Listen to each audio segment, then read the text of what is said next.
12 ربیع الاول کے دن کو ہمارے ہاں عید النبی کے نام سے منائے جانے کا کچھ عرصے سے رواج ہوا.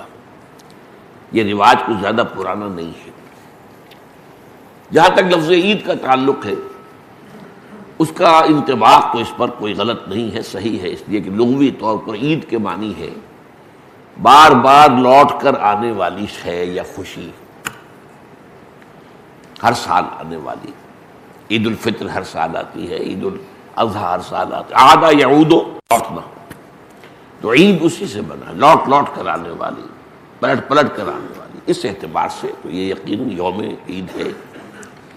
لیکن یہ اصل میں اس کے لیے اس کا استعمال جو ہے یہ بہت ہی تھوڑے عرصے قبل شروع ہوا ہے، یہ کوئی قدیم بات نہیں ہے. اول تو یہ کہ حضور کی ولادت جو ہے 12 ربیع الاول متفق علیہ نہیں ہے.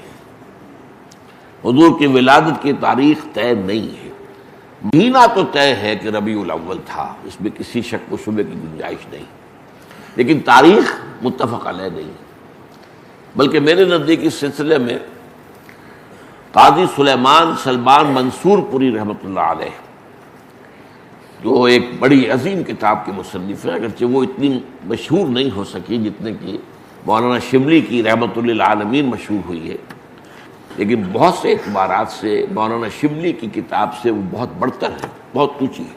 اور یہ جو تھے قاضی سلیمان سلمان منصور پوری، یہ تقویمات کے بڑے ماہر تھے. گرگری کیلنڈر جو ہے، جو کرسچن کیلنڈر ہے، اس کو بھی خوب جانتے تھے، اور یہ جو قمری کیلنڈر ہے اس سے بھی خوب واقف تھے. ہندی کیلنڈر سے بھی پوری طرح واقف تھے. اسی طریقے سے یہودیوں کے کیلنڈر سے بھی پوری طرح واقف تھے. تو اس میدان میں ان کا خاص چونکہ ایک معاملہ تھا، تو انہوں نے طے کیا ہے یہ، اور میں اسی سے متفق ہوں، کہ حضور کی تاریخ پیدائش 9 ربیع الاول تھی. البتہ آپ کی تاریخ وفات متفق علیہ ہے 12 ربیع الاول. 12 ربیع الاول اصل میں حضور کے انتقال کا دن ہے. اور یہ مجھے تو یاد ہے اپنے بچپن کے اندر، ابھی میرا بچپن جو ہے کوئی 100 سال 200 سال پرانا تو نہیں ہے. یوں سمجھیے کہ پاکستان کے قیام سے پہلے تک یہ ہمارے ہاں 12 وفات کے طور پر منایا جاتا تھا. اس کا نام ہی تھا 12 وفات. 12 وفات، 12 ربیع الاول جو حضور کا یوم وفات ہے. اس میں کوئی جشن کا تصور نہیں تھا، کوئی دھوم دھڑکا نہیں تھا، کوئی جلوس نہیں تھے. ہاں ضرور ہے کہ کبھی جلسے ہو جاتے تھے، کوئی میلاد کی محفلیں ہوتی تھی، لیکن میلاد کی محفلیں جو ہیں وہ صرف یوم ولادت کو نہیں ہوتی تھی. وہ تو گویا کہ ہمارے ہاں کی ایک تہذیب کا ایک جز بن گیا تھا، خاص طور پر خواتین کے لیے، اور وہ تعلیم بالغہ کا ایک اچھا ذریعہ تھا. تو اس دن کیا کرتے تھے کہ کھانا پکا کر بڑے پیمانے پر غریبوں کو کھلایا جاتا تھا. بس یہ اس کی ایک جو تھی وہ صورت تھی. باقی یہ کہ اس کے علاوہ کوئی دھوم دھڑکا اور کوئی اس کو عید قرار دینا جو ہے وہ موجود نہیں تھا.